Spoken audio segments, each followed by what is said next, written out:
ஸ்ரீ சிவசங்கரா தேவனே, ஸ்ரீ சிவசங்கரா தேவனே. Shankaram Sivashankaram. Question from Govindan sir. Karaikal அம்மையார் தேவார மூவருக்கும் முற்பட்டவர். திருவாலங்காட்டில் பரமசிவன் ஆடிய தெய்வீக நடனத்தை பார்த்து அவர் பாடிய பாடல்கள்தான் மூத்த திருப்பதிகம் என்று அழைக்கப்படுகிறது. இந்த பதிகம் தேவார மூவரான அப்பர், சுந்தரர், திருஞான சம்பந்தர் மூவருக்கும் தேவார திருப்பதிகங்களை பாட முன்னோடியாக இருந்தது என்று சொல்லப்படும் ஒரு ஆன்மீக பதிவு சரிதானா? இனி எனக்கு இந்த அழகிய தசைப்பிண்டமாகிய உடல் வேண்டாம், உனது பூதகணங்களில் ஒன்றாக உன்னை பாடும் பேய் வடிவத்தை எனக்கு தர வேண்டும் என்று தான் ஈசனிடம் யாசித்து பேயுருவை காரைக்கால் அம்மையார் பெற்றார் என்கிறது அவர் வரலாறு. ஈசனிடம் பேயுருவாய் இருக்கும் பூதகணங்கள் பூமியில் பேய்களாய் அலையும் மனித ஆத்மாக்கள். இந்த இரண்டு விதமான பேயுருக்கள் எவ்வாறு நிகழ்கின்றன? பூதகணங்கள் கூட தேவர்கள்தானா அல்லது உயர்தர ஆத்மாக்களில் அவை தனிப்பிரிவா? காரைக்கால் அம்மையார் என்பவர் கல்யாணமாகி ஹஸ்பண்டோடு இருந்தவங்க. ஒரு நாள் நல்ல மாம்பழம் 2 கிடைக்குது. அதான் நான் மத்தியானம் வந்து சாப்பிட்றேன் அப்படின்னு ஹஸ்பண்ட் வீட்டில் கொடுத்துட்டு கடைக்கு போயிடுறோம். அப்போ சிவனடியார் ஒருத்தர் வந்து கேட்குறாரு, இந்தம்மா வீட்டில் இருந்த ஒரு மாம்பழத்தை. ஸோ 2வது மாம்பழம் கேட்குறாரு. சரி சிவனடியார் ஆச்சேன்னு கொடுத்துட்றாரு. ஹஸ்பண்ட் வந்து எங்கே அந்த மாம்பழம் அவசர அவசரமாக கேட்குறான். அப்போது இந்தம்மா ப்ரே பண்ணுறான், நான் இந்த மாதிரி மம்புல மாட்டிக்கிட்டேன்ட்டு. நிஜமாகவே திரும்பவும் அந்த மாதிரி மாம்பழங்கள் கிடைக்கிற மாதிரி கடவுள் அருள் செய்கிறாரு. அது மாதிரி ஒரு மாம்பழம் யாருமே டேஸ்ட் பண்ணதில்லைங்கிற போது ஹஸ்பண்ட் வந்து சொல்கிறான், இது வந்து நான் கொண்டு வந்த மாம்பழம் கிடையாது அப்படின்னு. அப்போ அவன் நடந்த மாதிரி சொல்கிற போது, ஆமாம்மா உன்னை பார்த்தா எனக்கு பயமாக இருக்குது, நீ இவ்வளோ பவர்ஃபுல்லாக இருக்க, அதனால் நான் குடும்பம் நடத்த மாட்டேன்னு அவன் ஓடி போயிடுறான். அப்போ கணவனுக்கு பயன்படாத இந்த உடம்பை வச்சுக்கிட்டு நான் என்ன பண்ணுறதுன்னு சொல்லிவிட்டு ஷீ டூக் வயசான பாட்டி உடைய ஃபார்ம் எடுத்துக்கிட்டு இந்த உலகத்தில் வாழ்ந்தாங்க. இப்போ திருவாலங்காட்டில் இங்கே இருக்கு இல்லையா, நம்ம திருத்தணி போகிற வழியில் அங்கே சாமியுடைய அந்த கைலாய கோலத்தை, அந்த நடனமெல்லாம் இருக்குது இல்லையா, அதெல்லாம் பார்த்துக்கிட்டே இருக்கணும் அப்படிங்கிறதுக்காக. ஸோ அவங்க சொன்னது என்னென்னா, நான் பிறக்காத வரத்தை கொடு, பிறப்பு உண்டேல் அறவா, அதாவது எனக்கு ஒரு வேளை பிறப்பு இருந்தால் நாகத்தை அணிந்திருக்கிற சிவபெருமானே, நான் உன் பாதத்தில் இருக்கிறதுக்கான வரத்தை மாத்திரம் எனக்கு கொடு அப்படின்னாங்க. அதனால் இன்றைக்கும் திருவாலங்காட்டில் நீங்கள் கோயிலுக்குள்ளே போகிறதுக்கு முன்னால் ரைட் சைடில் ஒரு சந்நிதி இருக்கும். அங்கே சொல்லுவாங்க, இந்த இடத்துல தான் அம்மா காரைக்கால் அம்மையார் அருப்பமாக இருக்காங்க, அவங்க சிவனுடைய தாண்டவத்தை டெய்லி பார்த்துக்கிட்டு இருக்காங்க அப்படிங்கிற மாதிரி. 63 நாயன்மார்களுடைய வாழ்க்கையிலையும் ஏதோ ஒரு நிகழ்வு இருக்கும். அதில் யாரும் பெரியவங்க யாரும் சின்னவங்களாம் நம்ம கம்பேர் பண்ணிட்டு உட்காந்துட்டு இருக்க வேண்டிய அவசியம் நமக்கு கிடையாது. எல்லாம் சிவனடியார்கள். திலகவதியான்னு இருந்தாங்க. அவங்க அப்பர் சுவாமிகளுடைய ஓன் சிஸ்டர். அப்பர் சுவாமி சமண சமயத்தை சேர்ந்தவர், இந்த அம்மா சைவ சமயத்தை சேர்ந்தவங்க. அவருக்கு தீராத வயிற்று வலி வந்து கஷ்டப்படுற போது இந்த அம்மா திருநூறு கொடுத்து க்யூர் பண்ணி அவரை சைவ சமயத்துக்கு மாற்றுறாங்க. அப்போது சமண இதுக்கு சைவ சமயத்துக்கு மாற்றுறாங்க. சமண ராஜா இருந்தான் இல்லையா, அவரை கல்லை கட்டி கடலில் போடுறான், இல்லாத தொந்தரவு அவர் கொடுக்குறான். அப்பயும் அவர் நற்றுணையாவது நமச்சிவாயுமேங்கிற ஒரு பாவனையில் இருக்கார். ஒரு குறிப்பிட்ட காலம் வரைக்கும் தமிழ்நாட்டில் இந்த வெளி மாநிலங்களிலிருந்து வந்தவங்களுடைய ஆட்சி இருந்தது. ஒய்சாளர்கள், சமணர்கள், இந்த மாதிரி அவங்களுடைய ஆட்சி தான் இருந்தது. அண்டு ஈவன் ஆனானப்பட்ட ராமானுஜர், இங்கே சைவ சமயத்தை சேர்ந்தவன். நீங்கள் சினிமா பார்த்துருப்பீங்க தசாவதாரம், அதில் நெப்போலியன் வருவான் இல்லையா, அந்த கேரக்டர். அவன் பின்னால் கிருமிகண்ட சோழன்னு அவனுக்கு பேர். அவன் நீ சைவ சமயத்தை தழுவணுன்றாரு, இவன் முடியாதுன்றாரு. அதனால் இவர் தன்னுடைய சிஷ்யனுடைய வெள்ளை ட்ரெஸ் எல்லாம் போட்டுன்னுட்டு இவர் சாளுக்கியர்கள் ஆண்ட, ஒய்சால ராஜாக்கள் ஆண்ட கர்நாடகாவுக்கு ஊட்டி மலை காடுகள் தப்பிச்சு போயிடுறாரு. அவருடைய சிஷ்யர் பேர் கூரத்தாழ்வார். அவர் கண்டுபிடிச்சிடலாம் இந்த ஆள் ராமானுஜர் கிடையாதுன்னு. அந்த காலத்தில் நெருப்பு ஈட்டி வச்சு இந்த கண்ணை குத்துவாங்க. உன்ன மாதிரி பாவியை பார்த்த கண்ணு எனக்கு எதுக்குடான்னு அவரே அவர் கண்ணை குத்திக்கினா அவர் கண்ணு போயிடுது. பின்னால் ராமானுஜர் தமிழ்நாட்டுக்கு வர்ற போது என்னால் தானே உனக்கு கண்ணு போச்சு, காஞ்சிபுரத்தில் வரதராஜர் கோயிலில் போய் நீ வேண்டிக்கோ, வரதராஜர் கண்ணு கொடுப்பாரு அப்படின்னு. ஸோ இவர் வந்து வரதராஜர்கிட்ட ராமானுஜன் வேண்டார், இவர் வேண்டார். அப்போது அவருக்கு கண்ணு கிடைக்கிறது. இதே மாதிரி சுந்தரமூர்த்தி நாயனாருக்கும் கம்பன் எம்மானை பாடி ஆம் கண் பெற்றவாரேங்கிற மாதிரி அவருக்கும் கண்ணு கிடைச்சிது. அப்போ சுந்தரருக்கும் ஒரு கண்ணு கிடைக்கிது காஞ்சிபுரத்தில், அண்ட் கூரத்தாழ்வானாக இருந்தவருக்கும் ஒரு கண்ணு கிடைக்கிது. ஏன் அப்படின்னா இந்த பஞ்சபூதங்கள் இருக்குது இல்லையா, அதில் ஆகாசம், அதுக்கப்புறம் காற்று, மண். அந்த மண்ணுங்கிறது வந்து காஞ்சிபுரம். அப்போது அந்த ஸ்பேர் பார்ட்ஸ் எல்லாம் எதுலேருந்து பண்ணுறாங்க, இந்த உடம்புலேருந்து மண்ணில் தான், நம்ம மண்ணாலான பண்டம் தான் நம்ம. அதனால் 2 பேருக்கும் கண்ணு கிடைக்கிறதுக்கு அது ஒரு காரணம். இப்போ அவர் சொல்கிறாரு, நான் பெற்ற பேர் நல்லூரானும் பெற வேண்டுவனேங்கிறார் கூரத்தாழ்வார். நல்லூரான் யார்? இவர் கண்ணு போகிறதுக்கு காரணமாக இருந்தால் அந்த ராஜா பெருமாள் தலையில் அடிச்சுக்கிறாரு. அவனால் தாண்டா உனக்கு கண்ணு போய் நீ கஷ்டப்பட்டுன்னு இருக்க, எதுக்குடான்னு. இல்லை, அவனால் எனக்கு கண் போனதுனால தானே உன் தரிசனம் எனக்கு கிடைச்சிது, அதனால் அவனுக்கும் தரிசனம் கொடுங்கிறார். அந்த அளவுக்கு நோபலாக இருந்தவர் தான் கூரத்தாழ்வார்னு சொல்லக்கூடாது. இதே மாதிரி ஒரு நிகழ்வு மாராட்டிலேயே நடந்திருக்கு. இங்கே ஜெயதேவர்னு ஒருத்தர் இருந்தார், பெரிய மகான். அவர் நகைகளுக்காக ஆசைப்பட்டு திருடனுங்க அவர் நகையெல்லாம் திருடினா அவர் காலை வெட்டி இதில் போட்டுறாங்க, கிணத்துல. ராஜா அந்த வழியே வர்றபோது இவரை கொண்டு போய் அரண்மனையில் வச்சுக்கிறான். அரண்மனையில் நல்ல வருமானம்லாம் வந்து வசதியாக இருக்குது. சாமி, நீங்கள் வந்த நாள்லேருந்து என் ராஜ்யம் நல்லா இருக்குது, அதனால் நீங்கள் நிறைய தான தர்மம் பண்ணுங்கள், சாமி உங்களுக்கு பண்ணுறங்கன்னு காலை கொடுப்பாரு அப்படின்றாரு. இப்போ தானம் கொடுத்துன்னுக்கிற போது அந்த திருடருங்க கூட லைனில் வர்றாங்க. அவங்களுக்கு தெரிஞ்சு போச்சு இந்த ஆள் காலை தான் நாம் வெட்டியிருக்கோன்ட்டு. பயந்துனே வராங்க. இவர் அவங்கள தெரியாத மாதிரி நடிச்சுக்கிட்டு எல்லாருக்கும் 1 ரூபா கொடுத்தா அவங்களுக்கு 2 ரூபா கொடுக்குறாரு. அவங்க சும்மா தொலைக்க வேண்டியதுன்னு அங்கே போயிட்டு அவங்க தானே பயங்கர திருட, அவனை கிணத்துல நாங்கள் தான் தள்ளணும் காலை வெட்டி, அவன் பாரு ஏமாத்துறதுக்காக எங்களுக்கெல்லாம் பயந்து போய் 2 வெள்ளி கொடுக்குறான் அப்படின்னாங்க. சொன்ன உடனே பூமிக்கே பொறுக்கலை, பூமியை டுபுக்குன்னு உள்ளே போட்டானுங்கெல்லாம். பின்னால் ஜெயதேவருக்கு பாண்டரங்கனுடைய அருளால் தரிசனம் கிடைக்கிற போது அவர் சொல்கிறார், அவங்களுக்கும் தரிசனம் வந்து கிடைக்கணும், கிணத்துக்குள்ளே போனவங்க வெளியே வரணுன்ற போது. இதே கதை தான், அவங்களால் தானே பகவானே எனக்கு ஒரு தரிசனம் கிடச்சின்றது அவருடைய சித்தாந்தமாக இருந்திருக்கு. உலகத்தில் பக்தர்கள் ஒவ்வொருத்தரும் ஒவ்வொரு ரகம். இப்போ கண்ணப்பன் 30 அன்பினால் கண்ணப்பா வல்லேன்னு அல்லேன்னுவாங்க. கண்ணப்பனை மாதிரி நம்மளால் கண்ணை பிடிங்க முடியாது. வாளால் மகவறிந்து ஊட்ட வல்லேன்னு அல்லேன். சிறுத்தொண்ட நாயனார் எனக்கு பிள்ளைக்கறி வேணும்னா பிள்ளைய வெட்டி பிரியாணி போடுற அளவுக்கு நான முடியுமா? தீண்டினால் தீண்டியில் கண்டாம்னு சொல்கிற மாதிரி மனைவி சொல்லிட்டா என்னை தீண்டாதேன்னு சொல்லிட்டு தீண்டாதே இருந்தாலும் இருக்கான். இந்த மாதிரி பக்தர்களில் ஒவ்வொருத்தரும் ஒவ்வொரு ரகம். சுந்தரமூர்த்தி நாயனார் சிவபெருமானை வந்து தூது அனுப்பிச்சார், தன் பொண்டாட்டிக்கும் தனக்கும் சண்டை, அவள் கதவு சாட்டு உள்ளே வராதுலான்ட்டான். அப்போது இவர் தூது அனுப்புகிறார். யார்? சிவபெருமான் போய் அவன் நல்லவம்மா, கைலாசத்தில் உங்களே இருந்தவன், பூமியில் வந்துக்கிற, அவனை வந்து நீ அக்செப்ட் பண்ணுன்னு சொல்கிறார். அப்போ கலிக்காம நாயனார் கோவம் வருது, எவ்வளோ பெரிய கடவுளை இவன் தூது அனுப்புகிறான் பொண்டாட்டிக்கிட்ட சமரசம் பண்ணுறதுக்குன்ட்டு. அவர் தீராத வயிற்று வலி வந்தது. அந்த பாவி கையால் நான் திருநூறு வாங்க மாட்டேன்ட்டு இருக்கார். அப்போ சிவபெருமான் இவருடைய மகிமை அவர்கிட்ட சொல்கிறார், அவர் மகிமை இவர்கிட்ட சொல்கிறாரு. இந்த 2 பேரும் ஃப்ரெண்ட்ஸ் ஆகிறாங்க திருப்பியும். அதே மாதிரி சுந்தரமூர்த்தி நாயனார் வந்த வேலை ஆயிடுச்சின்னு சிவபெருமானே வெள்ளை யானை அனுப்பிச்சு இவர் கைலாசத்துக்கு போகிறாரு. அதை பார்த்து அவருடைய ரொம்ப க்ளோஸ் ஃப்ரெண்டு சேரமான் பெருமாள் நாயனார் அவர் வந்து ஐயோன்றாரு. குதிரை காதில் அவர் மந்திரம் ஓதி அதில் போகிறாரு. ஔவையார் பூஜை பண்ணிகிட்ருக்கா. பிள்ளையார்கிட்ட, பிள்ளையார் அவங்க 2 பேரும் போகிறாங்களே கைலாசத்துக்குன்னா, நீ பூஜை முடியுன்றாரு. பூஜை முடித்த உடனே தூக்கி அடிக்கிறார். இவங்க 2 பேருக்கு முன்னால் ஔவையார் அங்கே போய் உக்காந்துன்னு இருக்கா. அது மாதிரி தொண்டர்தம் பெருமை சொல்லவும் பெரிதேன்னுவாங்க. பக்தர்களுடைய பெருமையை சொல்லவே முடியாதுங்கிற அளவுக்கு நிறைய பக்தர்கள் இருந்திருக்காங்க. ஒவ்வொருத்தருடைய கன்செப்டு ஒவ்வொரு மாதிரி இருக்கும். அதனால் சுந்தரமூர்த்தி நாயனார்னா வன் தொண்டர்னு பேர். வன் தொண்டர்னா சிவபெருமானி சண்டை போடுவார், சிவபெருமானை திட்டுவார், பைத்தியக்காரன்லாம் சொல்லியிருக்கார் சிவபெருமான் அவர்.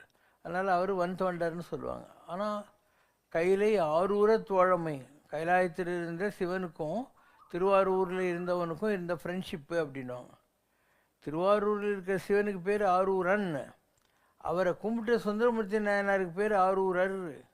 ஏன்னா அவனை கும்பிட்டதுனால இவன் அவனை விட கெட்டிக்காரனான், அவனை விட உயர்ந்த மனிதன், அதனால் இவர் ஆரூரர் அவர் ஆரூரன் அப்படின்னு அர்த்தம். ஸோ இதே மாதிரி ஒரு நிகழ்வு நடந்திருக்கு. இங்கே காரைக்குடி பிள்ளையார்பட்டி இல்லையா, அந்த ஏரியாவில் கோயிலூர் ஆண்டவர் கோயில்னு ஒன்று இருக்குது. அதில் வடநாட்டிலேருந்து ஒரு சாமியார் வர்றபோது ஒரு தாயாருடைய இடுப்பில் ஒரு குழந்தை இருந்திருக்கு. பார்த்துட்டு ஆண்டவர் ரொம்ப அழகாக இருக்கிறாரே அப்படின்னாராம். எல்லோரும் அன்னிலேருந்து இவர் ஆண்டவர் ஆண்டவர்னு கூப்பிட்டாங்க. அந்த காலத்தில் அந்த ஊரில் ஸ்கூல் இல்லை, மதுரைக்கு வந்து படிக்கணும். மொட்டை போட்டு காதில் கடுக்கம் போட்டு நாதஸ்வரம் வச்சு கொண்டாந்து வாத்தியார் வீட்டில் விட்டுருவாங்க. வாத்தியார் அம்மா சமைச்சு போடுவா, வாத்தியார் கற்றுக் கொடுப்பார். இதுதான் அந்த கால சிஸ்டம். அப்போ அவர் இன்டர்வியூக்கு போகிறாருல படிக்கிறது. அப்போ உன் பேர் என்னன்னா, அவர் சொல்கிறார் என் பேர் ஆண்டவர் அப்படின்னா. அது என்ன ஆண்டவர் அப்படிங்கிறார். ஆரூரன் ஆரூரார் இல்லையா, அந்த மாதிரி சிவபெருமானை நான் கும்பிடுறேன், அவன் ஆண்டவன் நான் ஆண்டவர் அப்படின்னாரு. இப்படியெல்லாம் இருந்திருக்காங்க. பேரே கோயிலூர் ஆண்டவர்னு சொல்லக்கூடியது. அவங்க டீச்சர் அம்மா சொல்கிறா, இந்த குருவோட பத்தினி, ஏன்பா உங்கள் பக்கம் காரைக்குடி பக்கம் நிறைய மயில் இருக்குமாமே, இந்த தடவை நீ சம்மர் வெக்கேஷனுக்கு போனேனாக்கா எனக்கு ஒரு மயில் கொண்டாடுறியான்ட்டு. இவர் மயில் வேட்டிக்காக காட்டுக்குள்ளே போகிறாரு. போய் டயர்டாக இருக்குன்னு ஒரு மரத்தடியில் படுக்கிறாரு. இவருக்கு ஒரு காட்சி கிடைக்குது. ஒரு ராஜா ஒருத்தன் ஒரு கத்தியை அங்கே வச்சுட்டு மரத்தடியில் அவன் படுக்கிறான். ஒரு புலி பாய வருது. இவர் எந்திரிச்சு பார்க்குறாரு, அங்கே கத்தி இருக்குது. அப்போது இதுக்கு முன்பிறவியில் ராஜாவாக இருந்து அந்த கொற்றவாள் ஈசர்னு சொல்லி சிவனுக்கு கோயில் கட்டின இருக்கு இல்லையா, அதுதான் கோயிலூர் ஆண்டவர். ஸோ இவர் பார்த்தா அந்த இடத்துல அந்த கோயில் இருக்குது, மண்ணுக்கடியில் போயிடுச்சு. ஸோ அந்த மண்ணுக்கடியில் போன கோயிலை எடுத்து இவர் தான் ரிவைவ் பண்ணார். அவரே தான் இன்னொரு உடம்புல வர்றபோது அவர் ரிவைவ் பண்ணுறாரு. இப்படி எவ்வளவோ இருக்குது. அதே மாதிரி நீங்கள் ஸ்ரீரங்கம் கோயிலை பார்த்துருப்பீங்க. இங்கேருந்து அது வரைக்கும் மைல் கணக்கில் இருக்கும். அந்த கோயில் ஒரு சாபத்தினால மணலில் மூடி போயிடுச்சு. ஒரு ராஜா, அவன் பேர் வளவன், குதிரை மேலே போகிறான். அந்த மணல் வெளியில் ஒரு மரத்து மேலே ஒரு கிளி வேதம் சொல்லிக்கிட்டே இருக்குது. என்னடா அது கிளி வேதம் சொல்லுதுன்னு சொல்லி தோண்டி பார்க்குறான். அப்போ நீங்கள் பார்க்குற ஸ்ரீரங்கம் கோயிலில் அவ்வளோ பெரிய கோயில் மணல் கடியில் புதஞ்சி இருந்தது. அந்த வளவனுங்கிறவன் கிளி சொல்லி அதை எடுத்து திருப்பியும் பிரதிஷ்டை பண்ணி கொண்டு வந்ததுனால அந்த ராஜாவுக்கு என்ன பேர், கிள்ளி வளவன் அப்படின்னு பேர். இப்படி எத்தனையோ அதிசயங்கள். உலகன்றது ஒரு நேரத்துக்கு கீழே போகும், ஒரு நேரத்துக்கு மேலே வரும், சுற்றிக்கினே இருக்குது உலகம். காலம் என்பது கரங்கு போல் சுழன்று, கரங்கு மாதிரி சுற்றிக்கிட்டே இருக்கு. கரங்குன்னா சக்கரம். கீழது மேலா மேலது கீழா மாற்றும் தோற்றம். கிழக்கிறது மேலே வரும், மேலேக்கிறது கீழே போகும். அப்படி தான் எல்லாம். இன்றைக்கி இந்த கேளம்பாக்கம் இருக்குது, இந்த தையூர், இந்த சைட்லெல்லாம் பூமிக்கு அடியில் நிறைய சிலைங்கள்லாம் இருக்குது. ஏன் ஒரு காலத்தில் இங்கெல்லாம் இருந்திருக்கும், ஏதோ கோயில்கள் இருந்திருக்கும், பூஜைகள்லாம் இருந்திருக்கும். அதெல்லாம் மண்ணுக்கு அடியில் போயிடுது. அது இன்னொரு காலத்தில் வர்றபோது எடுத்து வைக்கிறாங்க. அதனால் எல்லாமே சக்கரத்தினுடைய விளைவுகள் தான். இன்னும் நிறைய இருக்கும். இப்போ நமக்கே சொல்லியிருக்காங்க, விநாயகருடைய பல மூடிய சிலைகள் வைத்த இடங்கள்லாம் உனக்கு அடையாளம் தெரியும், அதெல்லாம் நீ எடுத்து பரிசு பண்ணக்கூடிய காலம் ஒன்று வரும் அப்படின்னாலும் சொல்கிறாங்க. வர்றபோது பார்த்துக்கலாம் இல்லையா. விநாயகர் முருகர் ரெண்டும் ஒன்றே தான். அதனால் முருகர் சிலையா விநாயகர் சிலையான்றது வர்றபோது பார்த்து நம்ம தெரிஞ்சுக்கலாம். கொஸ்டின்.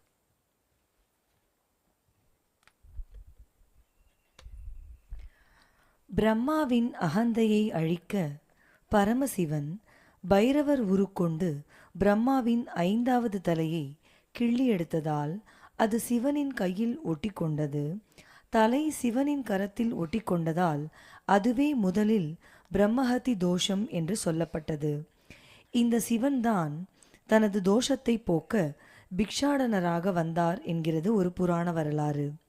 வேறு சில புராணங்கள் ஒரு பிராமணரை அல்லது மிக உயர்ந்த ஞானியை அநியாயமாக கொல்வதால் வரும் தோஷமே பிரம்மஹத்தி தோஷம் என்கின்றன.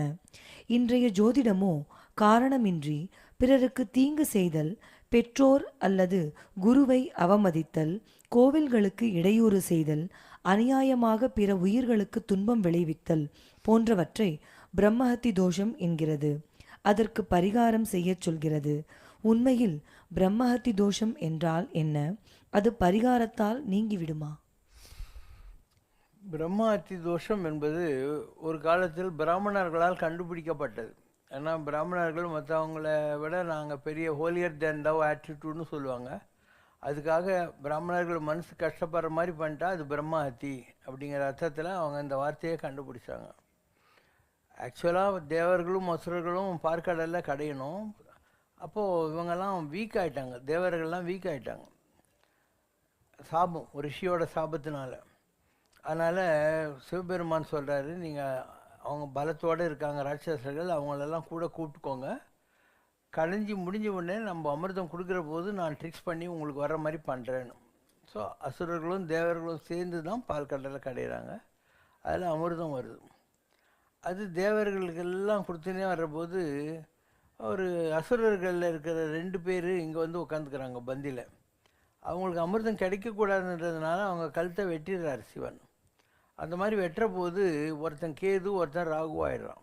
அதனால் பாம்பு உடல், மனுஷனுடைய முகம் அண்டு இந்த ஃபேஸு பாம்போட இது, அப்படி ராகு கேது மாறி மாறி வந்திருப்பாங்க, ஒரே ஆள் 2ஆனது அந்த மாதிரி. அப்போ இந்த அசுரர்கள் எல்லாம் அமிர்தத்துக்காக வெயிட் பண்ணுறாங்க.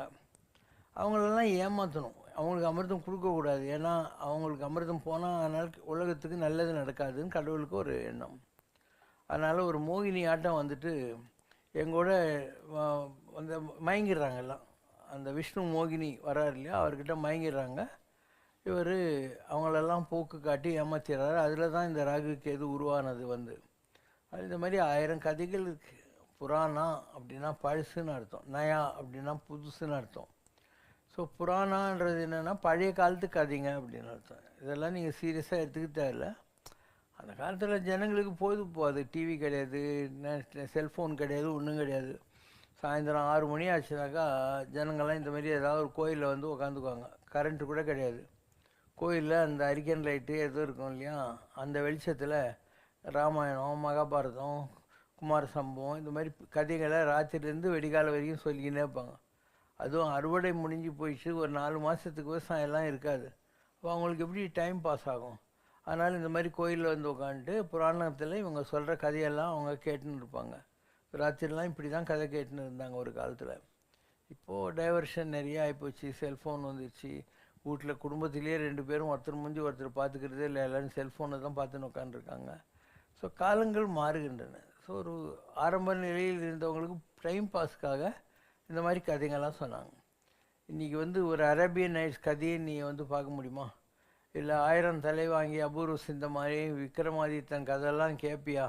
ஏன்னா அதெல்லாம் வந்து ரொம்ப அப்படியே ஓடிக்கினே இருக்கும், கதைக்குள்ளே கதை போயின்னே இருக்கும். ஒவ்வொரு நாளும் இங்கே க்யூரியஸாக உட்காந்து கேட்டுக்கிட்டே இருப்பாங்க. ஸோ ராமாயணம் நடக்குதுன்னா ராமாயணம் முடிஞ்சு போச்சேன்னு இவங்களுக்கு வருத்தமாக இருக்கும். அப்போ அவங்க இன்னொரு உபகதையை கண்டுபிடிப்பாங்க, மயில் ராவணன் கதைன்ட்டு. மயில் ராவணன் ஒரு கேரக்டர் இருந்ததே இல்லை. இவங்க ஜனங்களுக்கு அதில் இன்ட்ரெஸ்ட் இருக்குன்றதுனால எப்படி வந்து பார்ட் 1 பார்ட் 2 சினிமா எடுக்கிறாங்க இல்லையா. இப்போ கூட ஒரு சினிமா எடுத்தாங்களே, இப்போ பாகிஸ்தானுக்கு ஒருத்தன் ஸ்பை போனான், துரந்தர் 1 வந்துச்சு, நல்லா ஓடிச்சு. ஆனால் துரந்தர் 2 வந்துச்சு. பொன்னியின் செல்வன் 1 வந்துச்சு, அப்புறம் பொன்னியின் செல்வன் 2 வந்துச்சு. இதெல்லாம் ஜனங்களுக்கு எது பிடிக்குதோ அதை அப்படியே பண்ணுவாங்க. அதேமாதிரி இந்த சூர்யா நடித்தான போலீஸ் ஸ்டோரி சிங்கம், அது முதல்ல வந்தது கிளிக் ஆகிடுச்சு. அப்புறம் சிங்கம் 1, சிங்கம் 2, சிங்கம் 3ன்னு சொல்லி நிறைய சிங்கங்களை நாட்டில் உலா விட்டாங்க. கதை எப்படி சொல்கிறதுன்னு தெரியாது. அதனால் எங்கேயோ ஆப்பிரிக்காவுக்கு போகிற மாதிரி, அங்கே யாரையோ பிடிக்கிற மாதிரி இப்படிலாம் கதை பண்ணுவாங்க. அயன்னு ஒரு சினிமா இருந்துச்சு, அப்படியும் அப்படி தான். அவன் ஆப்பிரிக்காவுக்கு போய் அங்கேருந்து ஏதோ கொண்டு வரானா, அந்த மாதிரிலாம் கதை பண்ணுவாங்க. அதெல்லாம் ஜனங்களுக்கு எது பிடிக்குதோ அதை வளர்த்துருவாங்க. அந்த மாதிரி பல புராண கதைகள் இப்படி வளர்ந்தது தான். நிஜமாக அந்த மாதிரிலாம் நடந்ததாக ஒன்றும் இல்லை. உங்கள் பஞ்சதந்திர கதைகள், ஈசாப் ஸ்டோரிஸு, மரியாதை ராமன் கதைகள், அதுக்கப்புறம் தெனாலி ராமன் கதைகள், இந்த மாதிரி உலகம் பூரா கதைகள்லாம் இருக்குது. இந்த கதைகள்லாம் ஒரு நாட்டுக்கு வந்துட்டு போன யாத்திரிகர்கள் அந்த நாட்டில் போய் அவங்க சொன்னது, லோக்கலைஸ் பண்ணுறதுன்னு பேர். நீங்கள் பைபிள் இருக்குன்னா பைபிளில் பீட்டர் அப்படின்னு ஒரு கேரக்டர் இருக்கும், பீட்டர் சைமோன் சொன்னாக்கா தமிழ்நாட்டில் உங்களுக்கு காதலியே வராது அந்த வார்த்தை. அதனால் பேதுரு அப்படின்வாங்க. நீ வெள்ளைக்காரங்கிட்ட போய் பேதுரு அப்படின்னா அவன் பேர் முழிப்பான். அதே மாதிரி தாமஸ்ன்றத அவன் தோமா அப்படின்வான். அவனுக்கு புரியுமா? தாமஸ் தோமா அவன் மாற்றி வச்சிருக்கான்னு தெரியுமா? கேப்ரியல்னு இருக்கும், அதை காப்ரியல் அப்படின்வான். ஜூடாஸ் காரியட்டுன்னு இருக்கும், அதை வந்து யூதாஸ் அப்படின்வான். அண்டு இன்றைக்கி இருக்குது, the churches are all over the world, but the takers are few. நிறைய churches in Europe country and all are like museums. You can go in a tourist bus look like that. அங்கே pray பண்ணுறவங்க ஒரு 10 பேர் கூட இருக்க மாட்டாங்க. நம்ம ஊர் கோயிலும் அப்படி தானே வச்சுக்கோ, எல்லா கோயிலும் அப்படி தாங்குது. இப்போ தான் கொஞ்சம் இந்த ஒரு திருவண்ணாமலை மாதிரியான கோயில்கள், திருச்செந்தூர் மாதிரி கோயில், ரங்கநாதர் கோயிலெலாம் கொஞ்சம் கூட்டம் வர ஆரம்பிச்சிருக்கு. இல்லைன்னா கோயில் கூட ஓட்டின்னு தான் உட்காந்துச்சு. ஏதோ ஒரு வெள்ளிக்கிழமை போகணுங்க, இல்லை ஏதோ ஒரு பண்டிகை நாளைக்கு போவாங்க, மற்ற நாள்லாம் கோயில் பக்கம் எட்டி கூட பார்க்க மாட்டான். பல கோயில்கள் ஜனங்க வராதனால ஐயர் வீட்டில் உட்காந்துருப்பார். நீ ஸ்கூட்டர்லேயோ கார்லேயோ போய் ஐயரை வீட்டிலேருந்து கூட்டின்னு வந்து அவர் இடுப்பில் சாவி எடுத்து 1/2 மணி நேரம் ஆகும் திறக்கிறதுக்கு, எல்லாம் துருப்பிடிச்சி போயிருக்கும். அதுக்கப்புறம் ஒவ்வால் நாத்தாச்சிங்கிற ஒரு கோயிலில் ஒரு கற்பூரம் காட்டுவார். பல கோயில்களில் கற்பூரம் கூட இருக்காது, விளக்கேற்றத்துக்கு எண்ணெய் கூட இருக்காது. இங்கே இருக்கிற திருவள்ளிதாயம் கோயில் இருக்குது பாடிக்கிட்ட, அங்கே அழுக்கு தூண்டை கட்டி வைத்தாங்க சிவனுக்கு. அப்போ சொல்கிறார் வள்ளலார், நைந்த கந்தைக்கும் கதியை தீரோ ஐயாங்கிறார். கிழிஞ்ச துணி கூட கதி இல்லாமல் உட்காந்துருக்கே ஐயா அப்படிங்கிற மாதிரி. ஸோ எல்லாம் அழிஞ்சு போச்சு, ஜனங்களுக்கு பக்தி எல்லாம் இல்லை. இப்போ நீங்கள் ஏதோ கோயிலில் உட்காந்துருக்கிறீங்க, சந்தோஷம். 100க்கு 95 பேர் இன்றைக்கி இப்போ போய் மெட்ராஸில் பாரு, எல்லாம் செல்ஃபோனு, டிவி, தாரை கடை, கஞ்சா, இந்த மாதிரி எல்லா இதுலேயும் மாட்டின்னு இருப்பானுங்க. ஒரு 5% தான் அவங்க கூட செவ்வாய்க்கிழமை வெள்ளிக்கிழமை அந்த மாதிரி நாளில் தான் கோயிலுக்கெல்லாம் போவாங்க. டெய்லி போகிறது அது ஒரு காசிப் கிளப் மாதிரி. அதனால் அவங்க கோயிலில் போய் உட்காந்து ஒரு 1/2 மணி நேரம் ஊர் கதையெல்லாம் பேசிட்டு வருவாங்க. சாமியை பார்க்கறது 5 நிமிஷம், ஊர் கதை பேசுகிறது 1/2 மணி நேரம். ஸோ இன்றைக்கி ரிலிஜனுங்கிறது ஒரு irrelevant திங்காக மாறி போயிடுச்சு. ரிலிஜன் இஸ் நான் focused today in the society. அதுக்கு நீங்களே பரவாயில்ல, ஏதோ ஒரு வகையில் கோயிலுக்கு வர்றீங்க, 4 நல்ல விஷயம் செஞ்சுட்டு போகிறீங்க, நல்லது தானே. இப்போ வீட்டுக்குள்ளே உட்காந்துட்டு அடைஞ்சி கிடக்கிறது 700 ஸ்கொயர் ஃபீட்டில் இப்படி காத்தோட்டமாக உட்காந்துட்டு சாமியெல்லாம் பார்த்துன்னு ஏதோ கொஞ்சம் பிரசாதெல்லாம் சாப்பிட்டுட்டு பழம் சாக்லேட்லாம் சாப்பிட்டு, எனி குட் பிகர்ஸ் குட். இப்போது யாராவது சாக்லேட் வாங்கிட்டு வராங்க, யாரோ பழம் கொண்டு வராங்க, யாரோ ஏதோ கொண்டாடுறாங்க, உங்கள் எல்லாருக்கும் தானே உங்கள் இதுலேயே பகிர்ந்து கொடுத்துட்றேன் இல்லையா. சம்டைம்ஸ் தலைக்கு மேலே வருது, என்ன பண்ணுறதுன்னு தெரியாமல் எடுத்து வச்சு நாளைக்கு காத்தால் வாக்கிங் வரபோது கொடுக்குறதா இருக்குது, இல்லை நாளைக்கு சாயந்தரம் நான் கோயிலுக்குள்ளே நுழையிற போதே கொடுத்துன்னு வர்றதாகுது எல்லாருக்கும். அதனால் எந்த ஒரு நல்ல விஷயம் நீ செய்ய ஆரம்பித்தாலும் அந்த நல்லது வளர்ந்துக்கிட்டே இருக்கும், உங்களுக்கு அதில் சந்தேகமே தேவையில்லை.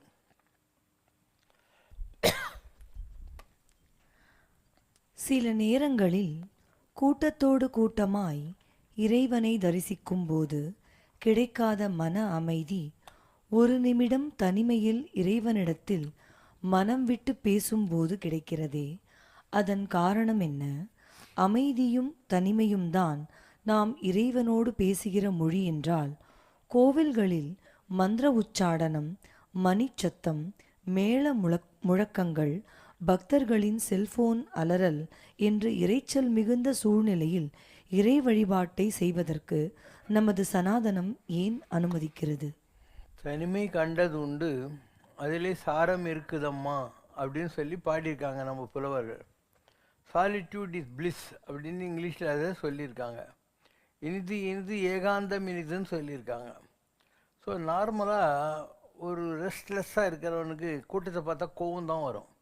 அதனால் ஒரு தன்னை செக்லூட் பண்ணிக்கிட்டு ஒரு இடத்துல கண்ணை மூடின்னு காமாக கொஞ்ச நேரம் இருக்கலாம், அப்போ இரிட்டேஷன்லாம் கம்மியாகுங்கிறது ஒரு வழி. இன்னொன்று, நமக்கு அந்த மாதிரிலாம் கான்சன்ட்ரேட்னே தொலைக்க மாட்டேன்றது போது ஒரு கோயிலுக்கு அந்த கோயிலுக்கு சாமிக்கு ஒரு அபிஷேகம் நடக்கிறத பார்க்குறது, ஒரு அலங்காரம் நடக்கிறத பார்க்குறது, அதுக்கு கற்பூரம் விதவிதமான ஆர்த்தியெல்லாம் நடக்கிறத பார்க்குறது, இந்த பாட்டு பாடுறது கேட்குறது, மந்திரங்கள் கேட்குறது, இதில் அவனுக்கு கொஞ்ச நேரம் போதும். இஃப் நாட் ஃபுல் டைமு, அந்த 1/2 ஹவரில் அவனுக்கு ஒரு 5 நிமிஷம் 10 நிமிஷமாவது அந்த எண்ணங்கள் ஒடுங்கும் கடவுள்கிட்ட. அது பிடிச்சவங்க அந்த மாதிரியான வழிமுறைகளில் ஈடுபடுறாங்க. அதனால் எல்லாருக்கும் சாலிட்யூட் பிடிக்காது. அண்டு சில பேருக்கு இந்த மாதிரி கூட்டம், கோயில் பద్ధதிகள், ரிச்சுவல்ஸு இதெல்லாம் பிடிக்கும். It's a question of your mind tuning. உனக்கு எது பிடிக்குதுங்கிறது உனக்கு தான் தெரியும் இல்லையா. நிறைய பேருக்கு சத்தம் பிடிக்காது. ஒரு சினிமாலாம் வந்துச்சு, ஷோர்னு ஒரு சினிமா வந்துச்சு. ஷோர்ன்றது என்னென்னா, இந்த உலகத்தில் எப்படி இந்த சைக்கிள் சத்தம், பால்காரன் சத்தம், ஆட்டோ சத்தம், லாரி சத்தம்லாம் நம்மளை பாதிக்குது அப்படிங்கிறது தான் அந்த ஷோர் சினிமாவுடைய தீமை. அது மாதிரி ஒவ்வொன்றும் ஒரு காரண காரியங்கள். உனக்கு எது பிடிக்குதோ அதை நீ சூஸ் பண்ணிக்கோ. உனக்கு சத்தம் பிடிக்குன்னா சத்தம், இது மாதிரி ஒரு சைலண்ட்டாக இருக்கணும்னா அது ஒன்று. இப்போ நம்ம கோயிலுக்கு இங்கெல்லாம் சைலண்ட்டாக தானே உட்காந்துக்கிறீங்க. வேறு எங்கேனா போய் பாரு, எல்லாம் கசப்புசான்னு பேசிக்கினே உட்காந்து இருக்கோங்க இல்லையா. யாரோ இங்கே லெக்சர் கொடுத்துன்னு இருப்பாங்க, எல்லாரும் ஊர்க்கதெல்லாம் பேசின்னு உக்காந்துன்னு இருக்காங்க. இந்த கோயிலில் அந்த மாதிரி நடக்கிறது இல்லைல்ல. நீங்களே இந்த கோயிலுக்கு வந்தால் ஒரு மாதிரி மாறிடுறீங்க, அந்த மாதிரி கோயிலுக்கு போனால் வேறு மாதிரி இருக்கீங்க இல்லையா? அதனால் இட்ஸ் ஆல் ட்ரைனிங், ஒரு ஹேபிட்ன்றது என்ன, பழக்கம். So HABBAT. இந்த பழக்கன்றது எப்படின்னாக்கா, ஆரம்ப காலத்தில் பிட்டு, HABBATயில் பிட்டு, அப்புறம் பிட்டு, அப்புறம் இட்டுன்னா அந்த நெகட்டிவ் திங் தான் நிற்கும், மற்றதெல்லாம் போயிடும், கோவிந்தா இருக்கும். அதனால் இட்ஸ் ட்ரைனிங், அவ்வளோதான். டேமிங் ஆஃப் த மைண்டுன்னு சொல்கிறது. ஸோ நீங்களே வந்து மகரிஷி மகேஷ் யோகி கிட்ட அங்கே ஸ்கூல் இருக்குது குருசாமி ரோட்டில், கல்கி கார்டன்ஸ். அங்கே போய் 100 ரூபா கட்டினீங்கன்னா ஒரு ரோஜா பூவை ஒரு வெள்ளை கர்ச்சீஃபை அங்கே வச்சுட்டு அவங்க ஒரு சிங்கிள் சிலபல் கொடுப்பாங்க. ஏதோ நீ வியாபாரின்னா ஒரு மாதிரி, ஸ்டூடெண்ட்னா ஒரு மாதிரி, அவர் சொன்னால் ஏதோ ஒன்று கொடுப்பாங்க. அதுதான் நீ சொல்லணும். தியானம் பண்ணுறது அவங்க வேறு ட்ரைனிங் எல்லாம் கொடுக்குறதில்ல. இப்போ மேங்கோ அப்படின்னு கொடுக்குறாங்கன்னு வையேன், நீ கண்ணை மூடின்னுட்டு 20 நிமிஷம் மேங்கோ மேங்கோ மேங்கோன்னு சொல்லிகிட்டே இருக்கணும். ஆரம்பத்தில் உனக்கு மேங்கோ வரவே வராது. ரோட்டில் இருக்கிற சத்தம் எல்லாம், டிவி வீட்டில் எல்லோரும் பேசுகிறது, இதில் தான் போயிடுது. அப்படியே நாளடைவில் ஒரு 2 நிமிஷம் வரும். அப்படியே போய் ஒரு ஹை லெவலுக்கு போகிறபோது 20 நிமிஷமும் சைலண்ட்டாக ஒரு குழந்தை தூங்கி இப்படி உலுக்கி விடுற மாதிரியான ஒரு அனுபவம் வரும். ஆனால் அதை விட பெரிய லெவல்னா எதுவுமே இல்லாத பிளாங்க் மைண்டு. அதாவது இந்த மேங்கோவை கேட்கறது கூட வந்து ஒரு ஸ்ட்ராட்டஜி தானே தவிர, மேங்கோ கூட கேட்கக்கூடாது. ஒரு உலுக்கி விடுறன்ற மாதிரி எங்கே இருந்தேனே தெரியக்கூடாது. எல்லா மறந்த நலம் சொல்லாய் முருகாசுர பூதிய அந்த நிலைக்கு போகிறதுக்கு குறைஞ்சது 10 மாதத்துலேருந்து 1 வருஷம் ஆகும். நீ என்ன நினைப்ப, என்னடா நமக்கு தியானமே வர்றதில்லைன்னு விட்டுடுவேன். நீ மாத்திரம் ஒரு பிடிச்சானாக்கா வைராகியத்தோட ஒரு 10 months to 12 monthஸில் மைண்டை அட்லீஸ்ட் ஃபியூ மினிட்ஸ் எண்ணங்கள் இல்லாத அந்த வாட்சா மகோத்சரத்துக்கு, எண்ணங்கள் இல்லாத நிர்வாணத்துக்கு மைண்டை கொண்டு போக முடியும். It's all possible only. It's training, that's all. இறை போடும் மனிதனுக்கே இரையாகும் வெள்ளாடே. இவை பட்டுக்கோட்டை கல்யாண சுந்தரனார் எழுதிய ஒரு தமிழ் திரைப்பட பாடலின் துவக்க வரிகள். கல்லுக்குள் தேரைக்கும் தனித்தனியே உணவு வைக்கும் ஈசன் இந்த உலக படைப்புகளில் ஒரு உயிர் வாழ வேண்டுமென்றால் மற்றொன்றை சார்ந்திருக்க வேண்டிய அவசியத்தை ஏன் உருவாக்க வேண்டும்? இப்போ ஒரு கோயில் இருக்குது ராஜஸ்தானில், எலிகளுக்குன்னு ஒரு கோயில் இருக்குது. அந்த கோயில் பூரா எலிங்க தான் இருக்கும். நீ அது மெச்சிக்கின்னு தான் சாமிக்கே கும்பிட முடியும், ஆனால் எலி சாகாது, நீ கவலைப்பட தேவையில்லை. அந்த மாதிரி உலகம் பூராவும் ஒரு பிளாக் பைப்பர்னு ஒரு ஸ்டோரி இருக்குது. பிளாக் பைப்பர்னா ஒரு ஊரில் ஒரு ஆள் என்ன பண்ணுவான், எலிங்க ஜாஸ்தியாக இருக்கும். ஊர்க்காரங்கெல்லாம் நாங்கள் உனக்கு பணம் கொடுக்குறோம், இந்த எலிங்களெல்லாம் பண்ணான். அவன் மியூசிக்கில் பிபி வாட்சுன்னு எலிங்கெல்லாம் அவன் பின்னால் போவான். எல்லாத்தையும் கொண்டு போய் அவன் கடற்கரையில் எங்கேயோ விட்டுட்டு வந்துடுவான். ஊர்க்காரங்க அவனை ஏமாற்றுவாங்க, நாங்கள் துட்டு கொடுக்க மாட்டோம், எங்களுக்கு தான் எலி போயிடுச்சேன்ட்டு. அவனுக்கு கோவம் வருது. உடனே அடுத்த டியூன் போடுறான், அந்த ஊரில் இருக்கிற எல்லா குழந்தைங்களும் போக ஆயிடுது. இதுதான் பிளாக் பைப்பர் ஸ்டோரின்றது. ஊர்க்காரங்க மன்னிப்பு கேட்பாங்கன்ற மாதிரி. உலகத்தில் எல்லா ஜீவராசிகள்கிட்டையும் ஒரு பாப்புலேஷன் ப்ராப்ளம்னு இருக்குது. எலி ஜாஸ்தியானாலையும் உனக்கு ப்ராப்ளம் இல்லையா? ஒரு ஆரம்ப காலத்தில் ஒரு எலியை கண்ட்ரோல் பண்ணுறதுக்கு பூனையை கொண்டாந்தாங்க, பூனையை கண்ட்ரோல் பண்ணுறதுக்கு நாயை கொண்டாந்தாங்க, நாயை கண்ட்ரோல் பண்ணுறதுக்கு எதை கொண்டாடுறது? அதனால் எந்த ஒரு பாப்புலேஷனுமே இந்த உலகத்தில் விபரீதத்தை கொடுக்கும். ஈவன் ஹியூமன் பாப்புலேஷன் ஜாஸ்தி ஆகிட்டால் கூட ப்ராப்ளம் வரும். அதனால் கடவுளுடைய படைப்பில் சர்வைவல் ஆஃப் த ஃபிட்டஸ்ட்னு உண்டு. ஒவ்வொன்றுத்துக்கும் ஒரு கவுண்டர் வச்சுன்னே இருக்கார் கடவுள். அதில் ஏதோ ஒரு வகையில் பேலன்ஸ் ஆகிடுது. இன்றைக்கி சைனாவில் முதுகு மேலே சூரிய வெளிச்சம் வர்ற எல்லாத்தையும் அவங்க சாப்பிடுவாங்க. அப்போது ஒரு 120 கோடி ஜனத்தொகை, இப்போ நம்ம ஃபஸ்ட்டு வந்துட்டோம், அவங்க செகண்ட் ரேங்க். அவங்க சாப்பிட்டு சாப்பிட்டு சாப்பிட்டு அவங்க நாட்டில் இருந்த தேவையில்லாத ஜந்துக்கள் எல்லாம் கொண்டுட்டாங்க. இல்லைன்னா அந்த நாடு பூரா இதுதான் இருந்திருக்கும். அவங்க சாப்பிடாததே கிடையாது, அந்த நாடு பூரா அதுதான் இருக்கும். அதனால் நம்மள மாதிரி வெளியிலேருந்து பார்க்குறவங்களுக்கு ரைட்டு அங்கே தெரியலாம். ஆனால் இந்த உலகத்தை பேலன்ஸ் பண்ணுறதுக்கு இந்த மாதிரியான விஷயங்கள் தேவைப்படும். உலகம் பூரா புலி வந்துச்சு, உலகம் பூரா சிங்கம் வந்துச்சு, இந்த இடம் பூரா பாம்பு சுற்றின்னு இருக்குது அப்படின்னு வச்சுக்கோங்க. என்ன தான் பண்ணுவேன் நீ? பாம்பு என்றால் படையும் நடுங்கவும் பண்ணுற மாதிரி. உனக்கு பாம்புன்னா அம்பாள்னு தெரியுது, ஆனாலும் நீ அதுக்கிட்ட வந்தால் பயந்துன்னு ஓட தானே போகிற. நீ நிறைய பேர் பல்லி பார்த்தாவே பயந்துடுறாங்க. இதெல்லாம் எனர்ஜிஸ் டு பி பேலன்ஸ், அதுக்காக கடவுளுடைய சட்டத்தில் இருக்கிற விஷயங்கள். ஆனால் ஒரு காலம் வரும் உங்கள் வாழ்க்கையில், when your spirit gets mellowed down, you will yourself not touch these non-vegetarian things and all. ஏன்னா உன் மனசு ரொம்ப மோப்பக்குலை மன்னிச்சுன்னுவாங்க. அனிச்ச மலர் மோந்து பார்த்தாவே அது வாடி போயிடுமா. அந்த மாதிரி நம்ம ரொம்ப அஃபெக்ட் ஆகிடுவோம். இப்போது ஒரு கோழி சாப்பிட்றவன் ஆடு சாப்பிட்றவன்லாங்கிறான், அவன் வந்து வீட்டில் சாப்பிட்ற போது மசாலா டேஸ்ட் நல்லா தாங்குது. ஆனால் அவன் கோழியை வெட்டுற கடையில் முன்னால், ஒரு ஆட்டை வெட்டுற கடை முன்னால் போய் அந்த காட்சியை பார்த்துட்டு வந்தான்னா அவனுக்கு ஒரு 2 நாளைக்கு மனசு ரொம்ப கஷ்டமாகி போயிடும். அதே மாதிரி நம்ம ஊரில் இருக்கிறவங்க கறி தின்றதுக்கு காரணம் அந்த பட்டை குருமா லவங்கம் மசாலா. இதே வெளிநாட்டுக்கு போனீங்கன்னா அவங்க ரா ஃப்ளஷை ஃப்ரிட்ஜில் வச்சு அப்படியே பெப்பர் சால்ட் போட்டு சாப்பிட்றாங்க. முன்னே சாப்பிட சொன்னேன், நீ அந்த மாதிரி சாப்பிட மாட்டேன். இந்தியாவிலேருந்து போகிற நான்வெஜிடேரியனே ஃபாரின் நான்வெஜ்ஜை லைக் பண்ண மாட்டான். ஏன்னா இவனுக்கு பட்டை லவங்கம் குருமா தான் பிடிக்கும். அதனால் உலகம் பூராவும் taste buds are stronger for people. And maybe a time will come in your life when your love will expand and you will not be able to tolerate this non-violence. ఎందుకయ్యా సాంబ శివ ఎవరు నీకు చెప్పేరయ్య, ఎందుకయ్యా సాంబ శివ నీ అల్లరి చేతలో ఈ బూడిద పూతలో, నీ అల్లరి చేతలో ఈ బూడిద పూతలో, ఎందుకయ్యా సాంబ శివ ఎవరు నీకు చెప్పేరయ్య, ఎందుకయ్యా సాంబ శివ సాంబ శివ అలలతోటి గంగ పట్టి తలపాగా చోటి, అలలతోటి గంగ పట్టి తలపాగా చోటి, నెలవంకను మల్లె పువ్వు కలికి తురాయిగా పెట్టి, ఎందుకయ్యా సాంబ శివ నెలవంకను మల్లె పువ్వు కలికి తురాయిగా పెట్టి, ఎందుకయ్యా సాంబ శివ ఎవరు నీకు చెప్పేరయ్య, ఎందుకయ్యా సాంబ శివ సాంబ శివ తోలు కట్టి పటకాగా కాలాగ్ని కూటి, తోలు కట్టి పటకాగా కాలాగ్ని కూటి, కేల త్రిశూలము పట్టి పాలముందు కీళ పెట్టి, ఎందుకయ్యా సాంబ శివ அம்மையோடு அப்பனென வந்தவர்க்கு மங்களம், ஆசானும் தெய்வமுமாயானவர்க்கு மங்களம், இத்தனை துயர்களெல்லாம் தீர்ப்பவர்க்கு மங்களம், ஈஸ்வராவதார சிவசங்கரர்க்கு மங்களம்.